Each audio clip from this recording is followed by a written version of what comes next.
ئازیزانم، ئێمە لە ژیاندا سێ کاتمان هەیە.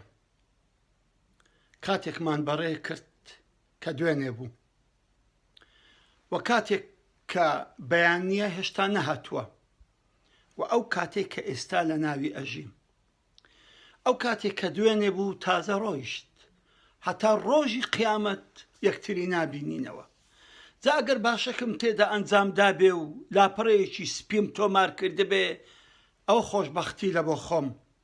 ئەمما ئەگەر بێت و بەڕاستی ئەم کاتەم بە گوناح و بە بێسەروبەری بەڕێ کردبێ، ئەو پەشەمانی بۆ خۆم هەتا ڕۆژی قیامەت.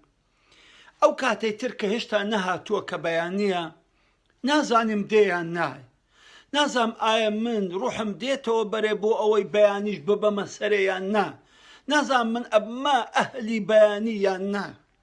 بەڵام کاتی حەقیقی من ئیمڕۆیە کە ئیمڕۆی وا تێدا دەژیم. ئیمڕۆی کوا لە بن دەستمە مەردی خوابە. هەمومان بە ئەهل و کەس و کاری ئەهلی کاتی خۆمان بین. بەڕاستی ئەو کاتە ئەوە ئیتووە، ئەوە سەرمایەی ژیانتە، ئەوە گەوهەری ژیانتە. لەو کاتەدا پڕی بکە لە خێر، لە چاکە، لە پیاوەتی، لە قسەی خێر، لە قسەی باش، لە کاری باش.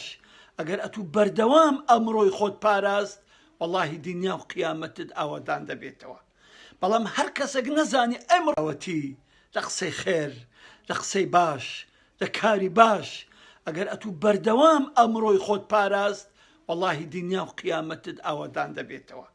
بەڵام هەر کەسێک نەزانی ئەمڕۆی خۆی بپارێزی، بەخوای پەشیمانی دنیا و قیامەتی خۆیتی. جا ئازیزانم، بابی کەینە بەرنامەی ژیانمان. هەر ڕۆژێک هەستاین ئیمڕۆیەکمان بەسەر هات، برێ ئاگەر لە ئیمڕۆی خۆت بێ.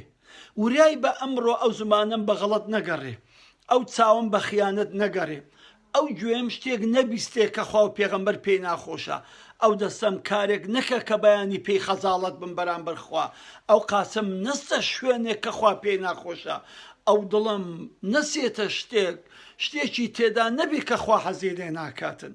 جا ئازیزانم، بەڕاستی ئەگەر ئێمە توانیمان ئەمڕۆمان پڕ بکەین لە کاری خێر، زەردەخەنەی و پێکەنینمان هیناوە سەر زاری کەسێکی عاجز و غەمگین، فرمێسکی کەسێکی عاجز و غەمگینمان سڕیەوە، دڵی یەتیمێکمان خۆش کرد، دڵی غەمگین و هەژارێکمان خۆش کرد، دەستباری کەسێکی فەقیر و هەژار بووین، سەردانی نەخۆشێکمان کرد، چاکەیەکمان کرد، پیاوەتیەکمان کرد، کارێکی بە ئیسیفادەم کرد، خۆم تەسقیف کرد، خۆم تعلیم کرد، خۆم پێگەیان، شەخسیەتی خۆم پێ بەقووەت کرد.